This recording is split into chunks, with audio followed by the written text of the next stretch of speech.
Need some easy weeknight ideas and love easy casseroles? Well, you've clicked on the right video, so come on, let's go cook.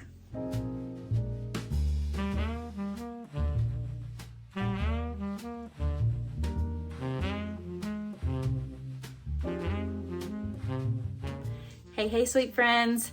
Welcome back, or welcome if you are new. My name is Sammy, and in this video, we're gonna cook some delicious casseroles. This is my very first annual collab here on YouTube, so I really hope this takes off, and I hope that you all enjoy it. I will have a playlist linked down below in my description box, and I have several wonderful creators here on YouTube that are joining in. So I really hope you enjoy this, and I really hope that you go and show them awesome love. If you're coming over from any of their channels, hello and welcome, and I really hope you decide to stick around. I would absolutely love to have you. But without further ado, y'all, let's get into fixing these delicious, easy peasy casseroles. Come on, let's go.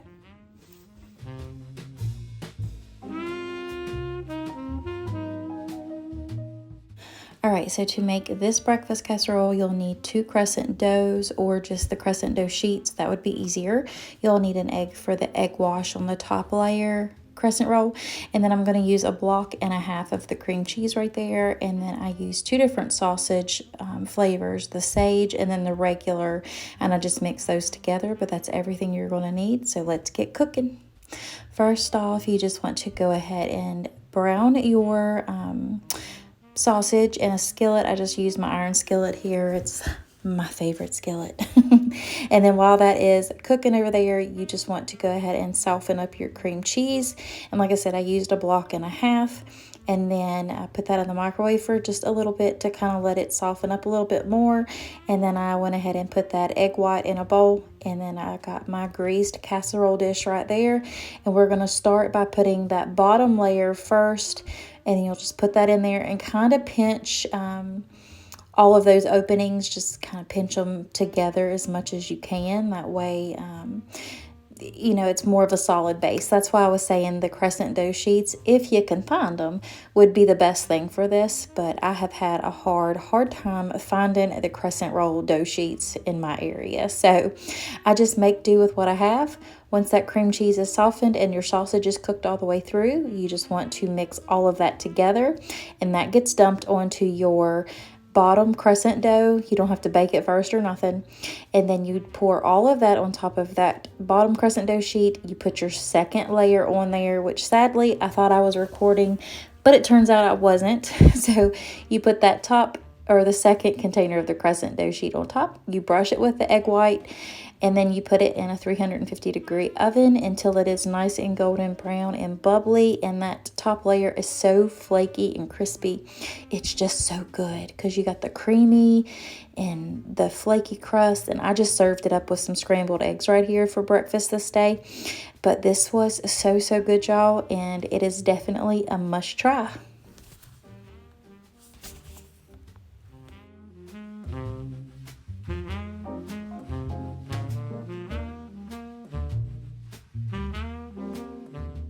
All right, so let's make this wonderful creamy Tuscan chicken casserole. This is like my other version, but it's just a casserole form, and it's one dish and you're done. So you'll need some mozzarella cheese, heavy whipping cream, chicken broth, pasta of your choice, some spinach, a block of cream cheese, and some cooked rotisserie chicken, or you could cook your own. And then you'll need a whole jar of diced up sun-dried tomatoes, and of course your casserole dish. So to start out, you just place your block of cream cheese in a greased 9x13. Then you will take your pasta, whatever pasta you wanted, but like I said, I used rotini, and I pour that all around the block of cream cheese. Don't get it on top or anything, because you've got to make sure that it's submerged in the liquid here in a minute. So to season this, I chose a Badia Complete and some Cavenders, but you use whatever makes your little heart happy or whatever your family likes. every recipe is adaptable. So once you have that done, I took the whole can of the chicken broth and just made sure that I coated all of those noodles because they're going to need that liquid in there. And I know it doesn't seem like a lot of liquid, but it works perfect. Trust me on this. So you'll take some garlic, and if y'all know me by now, or if not, if you're new, we love garlic over here so much that we try to keep the vampires away. And we've done a pretty good job about that. So once you have your garlic in there, I just took a stick of butter, put it and sliced it into tabs, put that all over the top of my pasta right here. And just so you know, it has a little bit more flavor for those noodles. And then you'll take that entire carton of heavy whipping cream, pour that on over, and you need to make sure that those noodles are covered in liquid. And then once that's done, you'll take your mozzarella cheese, and I put probably about a cup, maybe a little over a cup of cheese on top of that. And then I took my chopped up sun-dried tomatoes, because when you take them out of that jar, they're going to be long slices of tomatoes, like the sun-dried tomatoes. So I wanted them to be able to mix into this casserole better, so I just decided to take my little food chopper processor thingamajiggy right there and chopped them on up. That way they would cook better in this casserole. Then I'm going to sprinkle on about a half a cup to 3/4 of a cup of Parmesan cheese on top of that. And then it's going to go right on into the oven after I sprinkle this Italian seasoning on top for about 45 minutes. Then you'll take it out, and you'll want to go ahead and stir all of this up because everything is going to be ready to be mixed at this point. And then we're going to add in a couple more ingredients, and it's going to go back in for a second bake. But trust me on this. You got to trust the process, because I promise you, you will not be disappointed. So I have everything stirred all in together right here, and then we're getting ready to add in our next ingredients. All right, so we have our spinach here. We're going to dump that on in, and we'll give it a good stir to make sure that that's all mixed in. And once that is mixed in, that's when we'll add our chicken. All right, so now it's time to add in that cooked chicken. If you have rotisserie or you made your own, either will be just fine. But you want to make sure that everything gets well combined here and everything is distributed throughout this casserole, because oh, it's so good.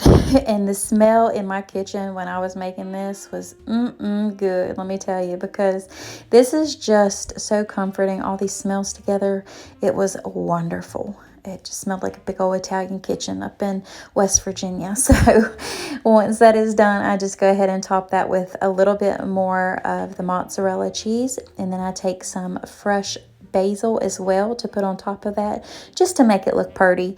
And also it adds some flavor, because you can't beat fresh parsley or basil or any fresh herb, and for that matter, but I did use basil on this one. So once that is on the top, I just put it in a 350-degree oven for about 15 to 20 minutes. It just depends, until it gets golden brown and bubbly.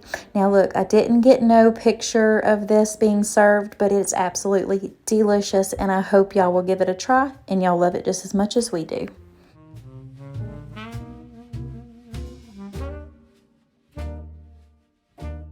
All right, so I couldn't let this collab go by without making some kind of a sweet dessert treat casserole. So I'm going to do an overnight cinnamon roll French toast casserole bake. That's a mouthful.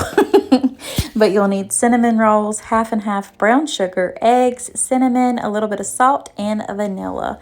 So here I'm just going to go ahead and crack, I believe I used 9 eggs, but here in a minute I'll explain why you should probably cut those back. But I thought I had more cinnamon rolls than what I did. So don't you like my measuring skills for that vanilla?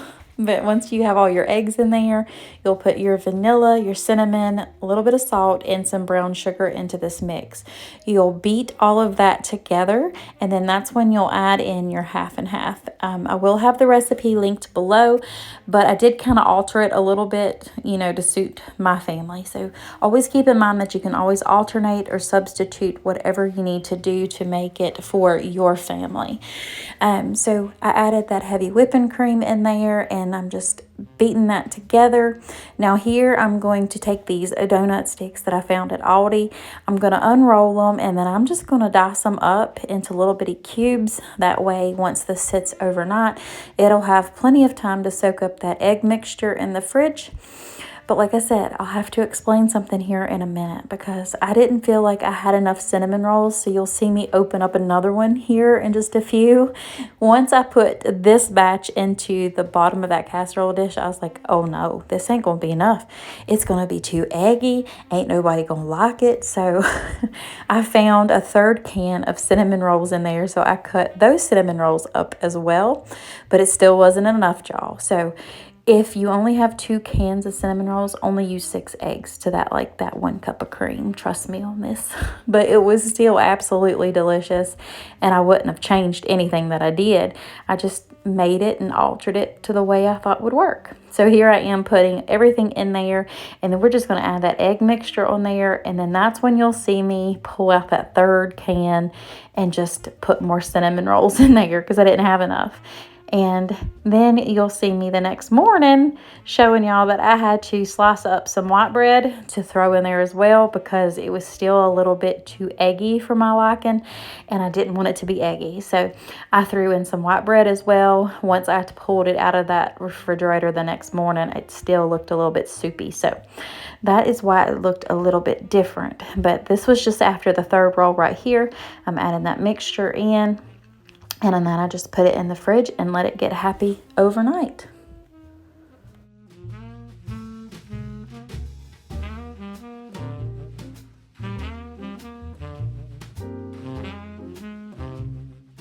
Okay, so this is what I was talking about. That's the next morning. And then I had checked it a little bit after I put it in the fridge, and I could tell that it was going to be a little bit soupy. So I'm showing you where I did throw in some slices of white bread that I just cubed up. I got to keep it real over here.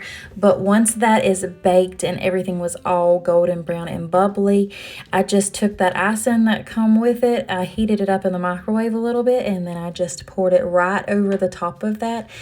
And y'all, this was amazing. It was so good. You can also serve this up with syrup too. I just tried it with just the icing on it, but it baked at 350 for probably about 35 to 45 minutes. So keep that in mind because it does take a little bit to cook it.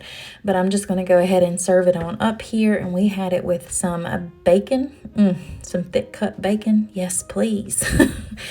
But I did top it with a little bit of extra glaze right there. And then I put some whipped cream. And then I just put a little bit of dash of nutmeg on top because I felt like it needed it, and it did. But please feel free to add syrup and everything else to it because it is absolutely delicious. This was a winner, and it will be made again.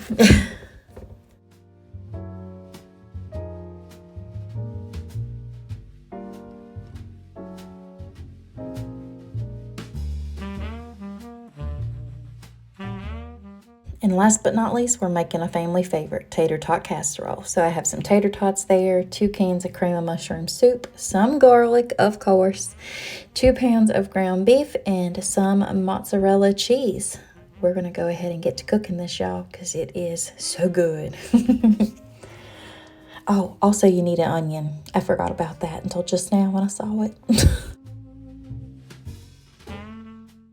All right, so starting out, as usual, you just put your ground beef in a pan, a skillet, whatever you want to call it. I season mine with some Badia Complete and Cavender's. You'll want to give it some flavor because it's going to have a lot of stuff going on in this casserole. So I just go ahead and brown up my ground beef and just make sure that it is well seasoned, which it is because I like my seasoning, y'all.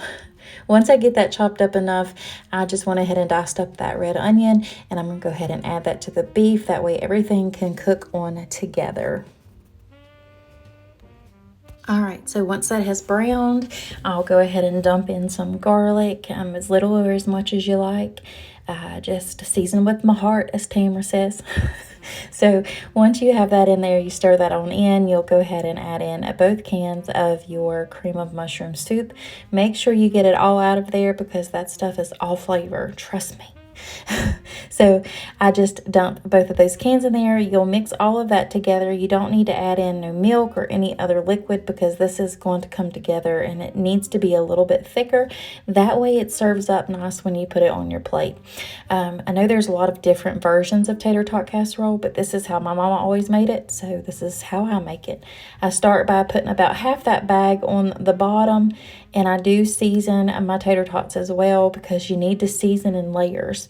You don't want something to be bland and then have a bunch of flavor in one thing. So once you have that bottom layer on there and seasoned, that's when you'll take your ground beef and cream and mushroom soup mixture, dump that on top. Now at this point, once you have it separated, is when I usually add my cheese before I add my top layer of tater tots. But I had work brain on and I was just trying to get dinner done. So I just added a little bit to the top. It's still, you know, where those tater tots could get crispy through the cheese as well. And here I go again. I'm just going to put a little bit of Cavenders on top of that, and I sprinkle my cheese on top. But like I said, typically that goes under the tater tots. That way your tots can get, you know, nice and crispy under the oven and the broiler and everything. But I forgot and it worked out just fine. So do it either way, however you want.